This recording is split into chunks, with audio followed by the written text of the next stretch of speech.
Jawaban saya ke depan memberi contoh kepada masyarakat bahwa saya sebagai ustadz harus melakukan proses yang benar, bukan secara agama tapi secara undang-undang. Alhamdulillah tadi saya dimintain keterangan detail dari apa yang saya lakukan dan saya sudah beritahu. Kemudian dari OJK memberitahu saya apa saja yang mesti dilengkapi dan disempurnakan, dan insya Allah saya akan sempurnakan dan diikuti peraturan. Mudah-mudahan nanti saya mungkin melihat muka saya kali, melihat nama saya, tapi hati-hati bila kemudian nanti ada orang-orang yang menyeru, ayo kita potong, ternyata kemudian akhirnya pada lari. Tinggal saya pesan aja ke masyarakat, kalau kemudian ada investasi serupa, jangan ambil resiko. Ini yang saya pesanin ke masyarakat, jangan sampai kemudian ada copy paste yang masyarakat nanti rugi. Kalau koperasi itu memang amanah, kalau koperasi itu memang tidak melakukan kesalahan, secara walaupun misalkan dia itu tidak taat peraturan, tidak pernah melaporkan RAT tahunan kepada Kementerian Koperasi, tapi kalau memang itu misalkan bisa terbuka dan terbukti dananya tidak bermasalah dan dananya digunakan sesuai dengan kepentingan yang memang seharusnya, ya nggak ada masalah kan. Tapi kalau tiba-tiba nanti ada yang emosi, ada yang kebakar, ada yang gimana, apalagi ada yang mau nuntut, ada yang mau melaporkan atau ada apa, ya berarti justru malah tanda kutip gitu.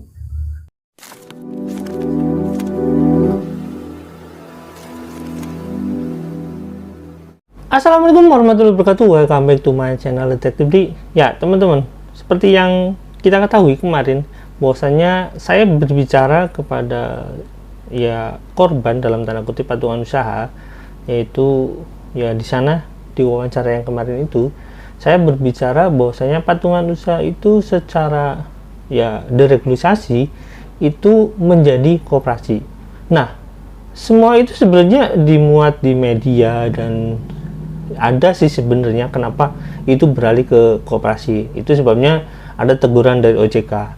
Nah, teman-teman, kenapa saya runtut ini? Ini nanti menjadi bagian dasar kalau misalkan teman-teman dalam tanda kutip korban ini, ibu-ibu ini audiensi ke Kementerian Koperasi. Kalau misalkan bertemu nih, itu kalau misalkan mereka berani datang ke pihak koperasinya, ya bagus sebenarnya. Kalau nggak mau datang ya bagus juga sebenarnya, sama-sama bagus. Yang kalau mau datang bisa diskusi langsung, kalau nggak datang ya kita laporin PPATK, bukan saya, mereka gitu. Nah, teman-teman, berdasarkan informasi yang saya dapat sebenarnya itu ada data resmi dari dalam tanda kutip investor atau korban yang memang anggota tabung tanah dalam tanda kutip di sini koperasi dan juga anggota patungan usaha, dan di cangkupannya itu juga ada patungan usaha juga ya, makanya sekaligus dia itu menjadi anggota koperasi dengan dua metode investasi. Nah teman-teman, sebelum saya bacakan berita dari media, pertama catatan ya, bahwasanya saya bukan nggak mau memunculkan bukti ini yang dari teman korban ini, cuma ya nanti aja lah, itulah nanti bisa diserahkan di Kementerian Koperasi. Nah teman-teman, saya akan melihatkan dulu video Yusuf Mansur yang kenapa pada saat itu ditegur oleh OJK. Nah teman-teman, kita lihat dulu videonya deh ya, check it out. Akhirnya Ustadz Yusuf Mansur memenuhi janjinya untuk mendatangi kantor orientasi jasa keuangan atau OJK hari Senin pagi kemarin. Pemanggilan OJK ini guna meminta keterangan dari Ustadz Yusuf Mansur berkenaan dengan usaha bisnis yang dikelolanya. Benarkah pihak OJK menemukan penyimpangan terkait pemberitaan tentang dugaan investasi bodong?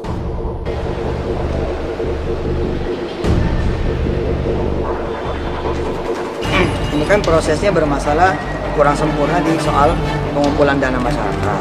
Nah ini yang saya sempurnakan dan ini ilmu baru buat saya. Yang mesti dibenerin soal itunya loh. Ini nih investasi orang ini apakah sedekah, apakah PT kan gitu, apakah pegang saham. Nah, tadi udah dikasih tahu langkah-langkahnya apa. Dan nggak yang lapor. Ada nggak yang kemudian merasa dari mereka udah naruh duitnya di saya merasa kata-ketir? Ada tidak? Saya tanya sama OJK, nggak ada yang lapor. Saya ini ustadz, insya Allah saya ingin menunjukkan kepada masyarakat, gini loh, kalau kemudian ada kesalahan, ada kekurangan, ya kita kemudian harus fair. Penutupan ini bukan dari OJK, tapi dari saya pribadi. Inisiatif saya sebagai Ustadz. Bismillahirrahmanirrahim. Kekhawatiran OJK berpihak kepada masyarakat. Jangan sampai masyarakat, yang dalam hal ini pemerintah, lewat OJK merasa masyarakat harus dilindungin. Kalau nanti investasi dari masyarakat dibawa lari orang, kan nanti masyarakat sendiri yang rugi. Saya tidak menjanjikan 8% per tahun. 8% itu cuma plafon. Kalau kemudian secara hotel ini untung lebih dari 8%, saya minta mereka ridho bersedekah. Wajar dong, saya sebagai ustadz kan menyuruh sedekah. Ente jangan banyak-banyak, segitu aja per tahun. Nah, kalau kurang dari 8%, ya sudah, itu nasib ente dah.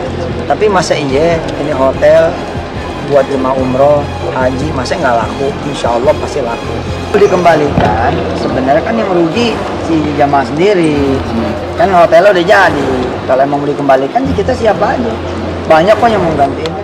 Usaha hotel haji umroh kan harus jadi dong. Hotel haji umroh ini kan lambang dari kegiatan spiritual. Secara substansi kan hotelnya sebenarnya sudah selesai.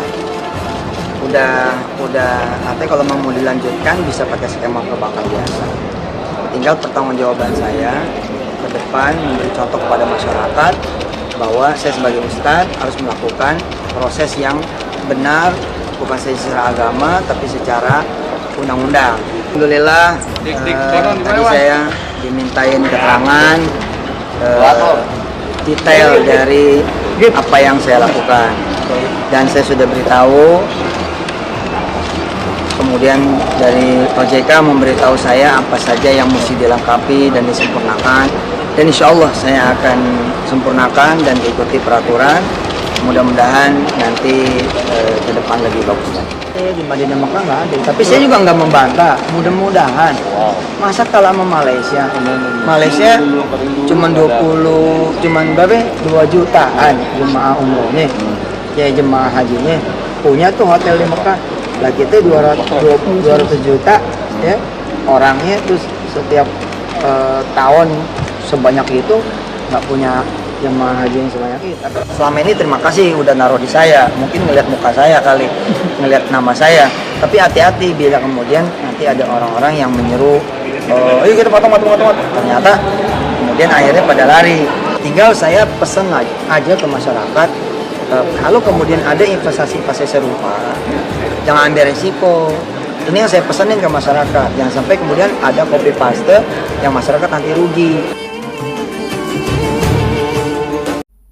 Oke, gitu ya teman-teman, kurang lebih seperti itulah kenapa Yusuf Mansur ditegur OJK. Dan saya akan bacakan beritanya. Ini saya ngambil sebagian ya dari berita yang beredar. Di sini jelas sih sebenarnya. Saya ambil dari Tirto ID. Di sini ada headline mengurut kerumitan investasi ilegal Yusuf Mansur. Nah, saya nggak akan bacakan bagian depannya karena bagian depannya itu tadi sudah diungkapkan di situ ya sebenarnya sama Yusuf Mansur sendiri. Dan itu berdasarkan dia pada saat bertemu dengan OJK ya, pihak OJK. Nah, di sini saya akan membacakan mulai dari judul. Di sini bukan judul sih sebenarnya, ini subjudul ya. Disemprit Menteri BUMN dan OJK. Dahlan Iskan saat itu Menteri BUMN milik Badan Usaha Milik Negara menegur investasi patungan usaha.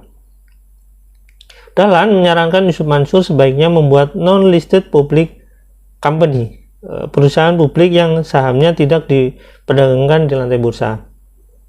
Sehingga dana investasi patungan yang dimasukkan dan dikelola oleh lembaga tertentu secara tepat. Kalau ada dewan komisaris direksinya, lalu produk investasinya jelas, imbal hasilnya jelas, maka investasi tersebut bisa dipertanggungjawabkan, kata Dahlan 18 Juli 2013. Dan ini Pak Dahlan kan yang sebenarnya yang salah satu orang yang menurut saya itu berperan penting di sini ya. 5 hari setelah pernyataan Dahlan tersebut, Yusuf Mansur disemprit OJK. Ketua OJK Mulyaman Hadad menilai Mansur tidak paham alur investasi dan karena itu sanksi yang dijatuhkan pun bersifat lunak. Izin pengelolaan dana harus disesuaikan dengan aturan nantinya, kata Mulyaman. Nur Haida kepada Eksekutif Pengawas Pasar Modal OJK menegaskan bahwa Yusuf Mansur telah melanggar Undang-Undang Pasar Modal. Dalam pasal 70 ayat 1 diatur bahwasanya setiap penawaran umum dapat dilakukan setelah ada pernyataan efektif dari OJK atas pernyataan pendaftaran oleh yang bersangkutan. Kami minta kegiatan itu dihentikan dulu dan memang sebenarnya sudah dihentikan oleh beliau sejak pertengahan Juli ini, kata Nur Haida.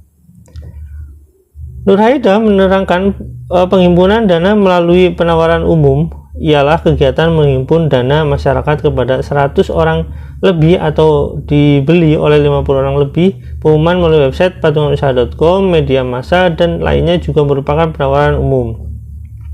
OJK memberi dua opsi kepada Yusuf Mansur. Ia bisa membentuk perseroan terbatas yang kemudian terdaftar di bursa atau membentuk reksadana penyertaan terbatas. Nur Haida menyampaikan setelah memberikan klarifikasi secara lisan, OJK meminta Mansur untuk menjelaskan kepada perkara tersebut secara tertulis. Mansur pun merespon teguran dari OJK itu dalam situs web patungan pada 29 Juli 2013. Ini 2013 ya. Seiring itu, Mansur mengumumkan penutupan pendaftaran investasi patungan usaha, tapi ia menyebutkan pula setelah legalitas investasi patungan usaha tuntas akan membuka kembali pendaftaran investor baru ya. Jadi dia mau menerima investor baru. Nah, di sini ada gambarnya, teman-teman bisa lihat sendiri ya. Nah, ini bagian penting ya teman-teman, membentuk koperasi ilegal dan bisnis investasi baru. Ini yang ngomong bukan saya. Membentuk koperasi ilegal dan bisnis investasi baru. Oke. Ketua Satgas Waspada Investasi OJK, Togam Lubang Tobing, mengatakan untuk melanjutkan bisnis patungan usaha, Yusuf Mansur membentuk koperasi merah putih. Koperasi dengan akta koperasi, di sini saya nggak mau menyebutkan aktanya ya, tapi di sini dituliskan kurang lebih seperti ini. Koperasi dengan akta notaris bla bla bla itu diklaim Mansur telah mendapatkan SK Menteri Koperasi dan Usaha Kecil Menengah dengan nomor sekian ya.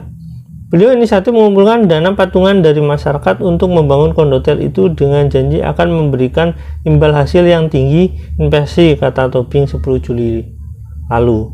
Umumnya koperasi Badan Hukum Koperasi Merah Putih bergerak di bidang jasa dan simpan pinjam. Tugasnya mengalihkan semua peserta patungan usaha Hotel City ke dalam keanggotaan Koperasi Merah Putih. Jadi paham ya. Di sini saya ulangi ya teman-teman ya.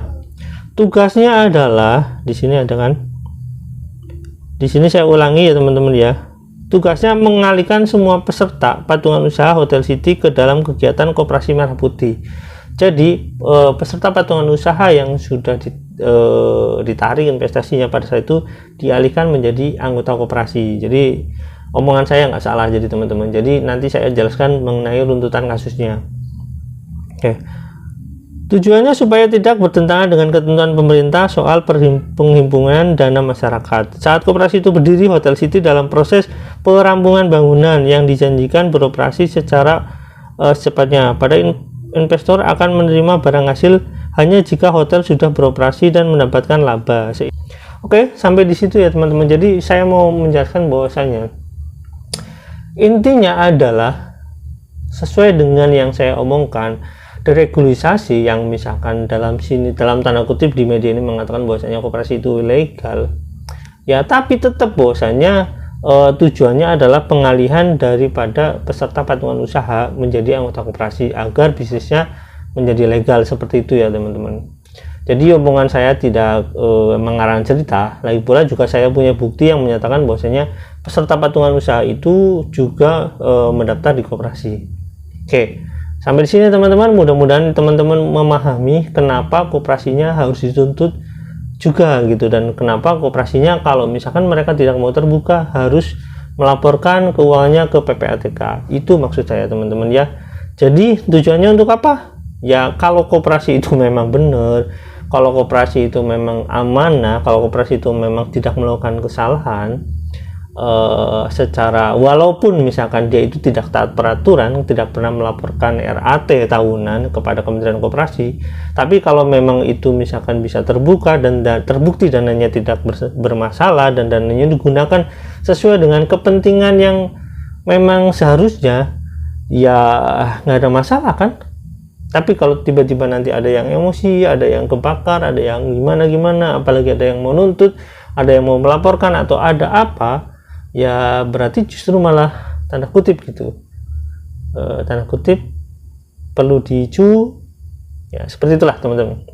Oke, sampai di sini teman-teman, jangan lupa like, subscribe, dan komen, jangan lupa juga share. Wassalamualaikum warahmatullahi wabarakatuh, bye.